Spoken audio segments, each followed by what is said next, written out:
right, what up guys? You're watching Supercars Detroit. I'm Ben. I'm Alan. And today we are reviewing this 2016 Maserati Ghibli SQ4. All right, now for the exterior spec of the Ghibli. So we got the white paint, which pairs perfectly with these black wheels. 20 inches front and back. We got 245 section tires in the front and these crazy fat 285s in the back. Going on to the back, you got chrome and silver trim all throughout the car. I think it looks really nice. I know a lot of people don't like the chrome, but I think it really pairs well with this white paint. Got the quad pipes. We'll have an exhaust video soon. This car sounds amazing. Twin turbocharged. Real pipes. Yep, real pipes. We have to clarify that in this day and age, which is really sad, but yes, full real pipes. Sounds amazing. Twin turbocharged Ferrari derived V6. This is just beautiful Italian design. This car looks great. Yeah. It's definitely the best looking sedan in its class. Really for changes sure, things up. for sure. And anyone who's looking to buy these, you know, these cars have gotten some negative criticism, but its strongest point is those looks and that sound. And the value now. Yeah, for sure, man. Steals. For sure. So another thing that Maserati is actually absolutely killing it with is this key. Most companies are doing super boring, ugly, cheap keys. This is a nice key. It's heavy. It's made of metal. Great design. Big Maserati tried it. This is awesome. I'm really surprised. I thought it would look different than that. This looks great. BMW, take notes. Yeah, BMW's got some horrible keys, so take notes. Yeah. Time for a little interior walk around. This is a gorgeous looking interior. We got the red leather with the black. Some cars will do too much red leather. I think this is the perfect amount of red leather. You got the seats combined with the black. It just pops really well. This vehicle has the luxury package as well as the sport package. So it has the sport steering wheel, has all the leather finishes, wood trim, and all that good stuff. So of course, with all of the new Maseratis and Alfa Romeo products, you have the column mounted shifters, which are always great to see. Super clicky, they look awesome. And another thing that you notice right away when you sit in here is just how comfortable the seats are. They're super comfortable bucket seats. They look great, very supportive. Got the Maserati logo in the headrest. And that carries into the back where Ben is right now. How's the room back there? It's pretty tight. In fact, I'm gonna have to push it up a little bit. So I have decent headroom. I'm standing at 6'3", and decent leg room. However, this is for sure not as much space as you get in an A6 or the equivalent E-Class competitor. In fact, it's actually almost closer to the Rapide, which is really funny because that has extremely tiny seats. I think that kind of shows that this is more of like a C63, yeah. C43 competitor, or like, you know, the like 4 Series kind of competitor, rather than, you know, S6, the larger sedans. Right, which is weird because this car is actually as long as those cars, but it really doesn't look it. It looks much more athletic, like the very athletic. Series. Yeah, it's a great looking car. Which I really like, but I think the weird sizing does reflect in the back. It's like the knees are up against the seat there. Yeah. It's comfortable though, right? I mean, the seats are great. It's comfortable, and if you're like below 6 feet, you're gonna have a good time back here. And again, as with the front, the materials are all super nice. You have leather. Upper door card, middle door card, and the lower door card, which is really nice. A lot of companies don't do that. Yeah, you know, Maserati gets knocked for the materials, and then people turn around and praise Audi. Yeah. I'm gonna be very honest with you here. This is a more impressive interior than a lot of modern day Audis. The leather's extended up to the dash, which is something you're not gonna see even on a new fully loaded S or RS model in an Audi. Exactly. So I think Maserati does not deserve the hate on that one. This is a nice interior. Yes, there is some Fiat Chrysler switchgear, but hey, I mean, that's what happens when you're part of a big conglomerate. Yep. Audi uses some Volkswagen switchgear too, so I think it's a little unfair criticism there. I agree. Up here you have this sort of, this is definitely not Alcantara, but it's this nice, you know, soft touch. It's really nice, material, for sure. Very comfortable. Really complements sort of the interior way. It's better than just being like cloth like I have in my M4. But you know, overall, I think it's a solid interior. You know, it looks good. It's got you know, it has a Dodge infotainment system, but like, so what? I feel like most of the people who complain about infotainment systems really like are not driving these cars. I feel like you get behind one of these cars and you know, you appreciate the leather and the driving experience more than really what the screen. Plus the Uconnect system that Dodge has is actually pretty good. Okay. So I don't see why they would change it. Right. I know they're actually, I think they're doing their own system now. That's what people have been complaining about. They've stepped up the game. For sure. So we'll see. But no, I mean, it looks nice. Digital shifter, of course. Welcome to 2020. Even though this is a 2016 model, but that's kind of the modern day thing now. I think it's one of the better implementations of it. It's very easy to use. You're not gonna be confused. Really nice dashboard. I love the blue dials. Yeah, it's so Italian. You get the Maserati logos. The tridents are just everywhere. Really nice, classy dash with the digital display in the middle. So I dig that.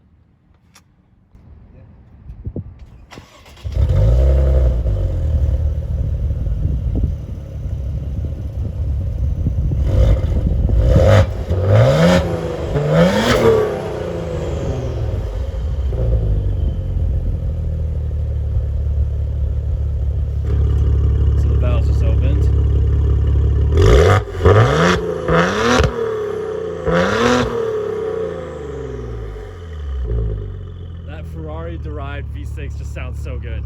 That's probably one of the best sounding V6s ever. For sure. Yeah. For sure. Great engine. Getting onto Woodward, I'm gonna put it in manual mode. That's the fun part. Yep. Yeah, I like that shifter setup. You have like a button for manual and a button for sport, and this is very clearly laid out.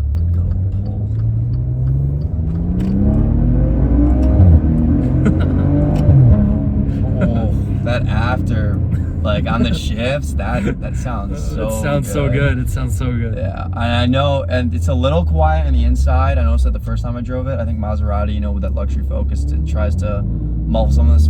Yeah, it's like the Macan. Yeah. But on the outside, I've driven next to this thing in the M4, and this thing sounds crazy. Man. Oh, dude, those upshifts. The upshifts are addicting. They literally. These are some of the addicting. best upshifts I've ever heard. Yeah.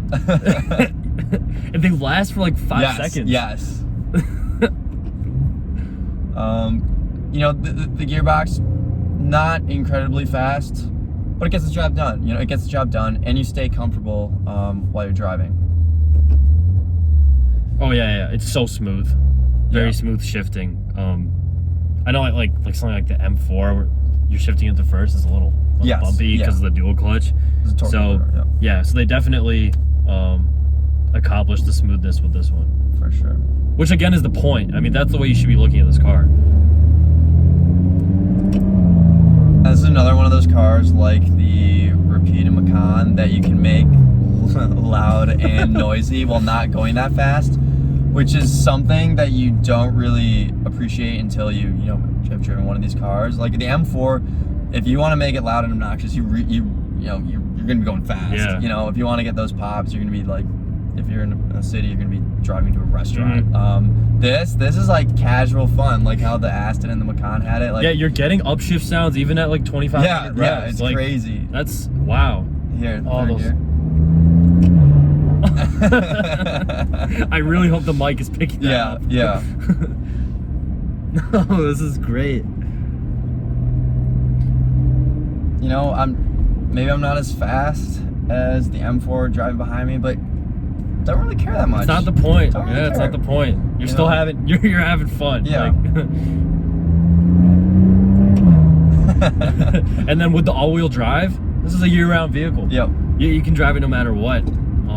Whereas with the M4, you might be a little scared. I mean, this thing's gonna take it. Right. The accelerator pedal, definitely tuned for a luxury vehicle. You really gotta step on it to get that throttle response going, get that torque, which is exact opposite of the M4. The M4, I mean, you can just 1/10 is you're going fast. Again, it's completely different focus. These cars. It's easy to drive smooth. You can't criticize. I feel like this car, you know, again, the price is a lot, but I feel like it's being compared against these really sporty sedans and coupes, and it's not really what this is supposed to be. I see this as more like a, I don't know, almost like a GT sedan, almost like a because like I mean, if you start criticizing those cars based on their year-round drivability in Michigan and their comfort on like bumpy roads, they lose. They're gonna lose too. Yeah. So people are focusing on the wrong things where this thing really shines. You can do it like 3 times, like 3 upshifts in the same That's second. Great. And then, you know, spending a little more time in this interior, I'm still gonna say it's a really nice interior, materials and everything, and I don't really care if this is like the same. I don't know if it even is, But if this is the same switch as like a Jeep Grand Cherokee, it's a nice looking switch. It doesn't look out of place. Yeah, look, I'm gonna say it right now. Maybe we'll cut this and get disliked. The only people that care about the window switches on a car are the people that just only watches cars on Doug Namira's channel. Yeah. I'm saying that right now. Like I'm sorry. Like I'm behind the wheel of this thing, and I yeah, you don't care. I don't care at all. This thing's making all this sound like like it's just like, you know, again with the infotainment, it's fine. It works. I'm not looking at it at all. I'm just doing this. If you care that much, get a fully loaded new CLA. You're gonna have your nice four-cylinder, your no exhaust sound, and you're gonna have your nice window switch. Yeah. Okay, like you're gonna have to compromise somewhere here for all this. Yeah, no, I don't care. Like, I just don't care. Yeah, I completely agree with you.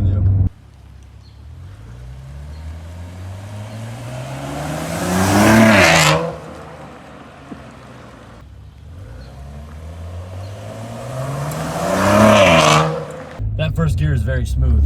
I like that. Yeah. ZF does a good job with this.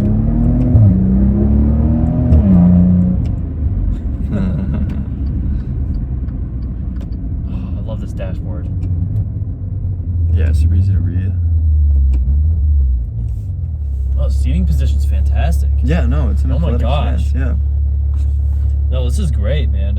We really weren't like we weren't expecting to hate the car or something, but we weren't. I love it. Like, right. I mean, just given all the negative press these things have, it gets so much hate. I think it's kind of overrated. I mean, if you don't want a sporty car and you're looking for a luxury sedan, this is the one to get over the M3. Like now, right? Like you were saying earlier, like, is it worth $100,000+? No, it's not. No. But that's not because it's a bad car. That's just because it's not worth $100,000. Like, it's just not. It's not in that class. Yeah. So for a little bit cheaper, absolutely. When you buy it used, absolute steal. Like, yeah. The owner of this car bought it used, and he knew what he was doing. Like, it was a great choice. Yeah. I mean, and he has, you know, a great time in this car every day. If now price out of the question, and we'll get to quality in a second, I would take this over like an S5 or something.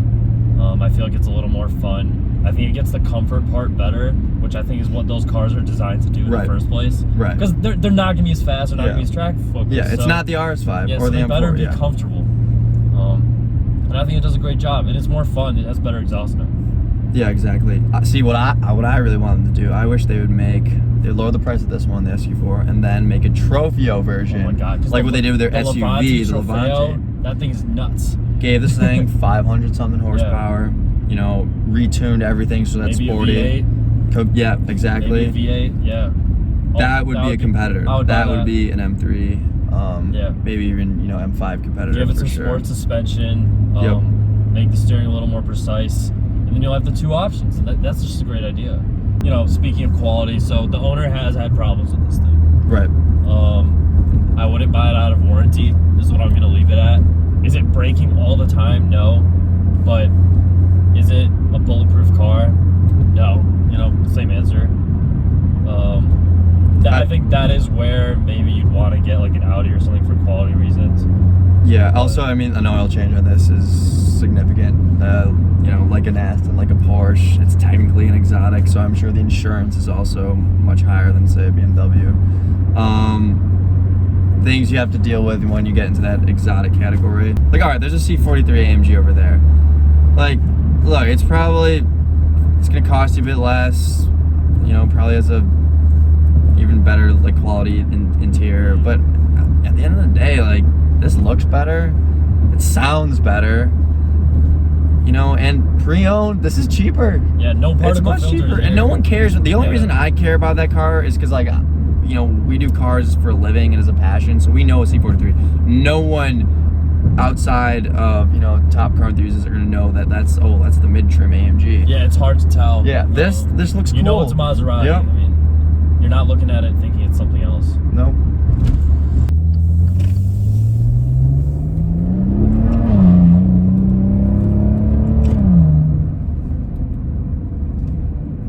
So this is you see how the comfort is kind of, Yeah. you're paying for it a little bit, but there's some roll. it's fun. Yeah. Yeah, there's roll, but that's why you're so comfortable in it.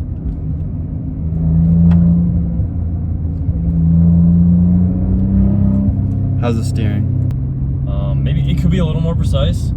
But again, it's not an M3. You know, I think like we did the Macan on this road too. I think that one is a little more buttoned down. Yeah. In the Sport Plus setting, I think maybe if Maserati put in an adaptive suspension here and a little bit tighter steering, the handling would be improved. That's my one critique. Right. But that's it. I mean, that was fun. You know. Yeah. I mean, No. Now the way some people talk about it, you'd expect it to be like sliding around, and it just wasn't. And it was holding through the turn. So, you know, speaking of comparisons, we'll get to the list. Right. You know, so we'll throw it up, but for me it was the M4, then the Rapide, then the Macan, and then for you It was the Rapide M4 Macan. Again, it's a really short list, so it doesn't really mean much right now. Yeah. So in terms of where this sits, I think the most comparable car that I've driven is the Macan, because that's another all-year kind of cruiser. Now, for me, this is a totally like personal thing. I think objectively, it's really hard to pick one over the other. I like the Macan. I would put the Macan above it and this below it, just because the Macan gets a little more buttoned down in Sport Plus mode. Slightly better. It has a better interior. Yeah. But I mean, that was a hard one for me. Like, we were talking about it for a long time. Right. Before I said that. So it's close. Now, in terms of other cars I've been in the class, and when I say class, I mean cars with this much horsepower with like a V6. Yeah. This is my favorite one. That's awesome. In terms of sedans. Right. Yeah. Right. Yeah, and we've experienced, the BMW and Audi equivalents. So, we're not just making that up. We're gonna try to get reviews of those cars soon.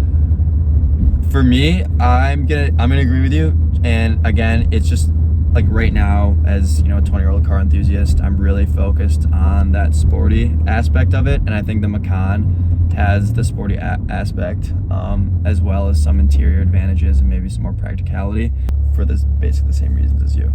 But it's close.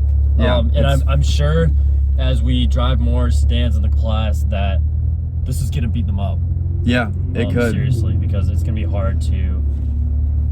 We're gonna get some funny publicity for that. But they have the Ghibli at sort of the top of our list. But you know what? I liked it. I liked it a lot. I like this car a lot. Yeah. This is a fun car. And at the end of the day, that's what's important. It's making us smile and it's making us feel good. Yeah. And that's what a car is supposed to do. If you're gonna try to get objective about it, you're gonna find a lot of flaws about anything. Exactly. That's short of like a 911. Exactly. Well, all right. I hope you guys enjoyed watching that video as much as we did filming it and presenting it to you guys. As always, this is Supercars Detroit. I'm Ben. That's Alan. See you guys in the next one.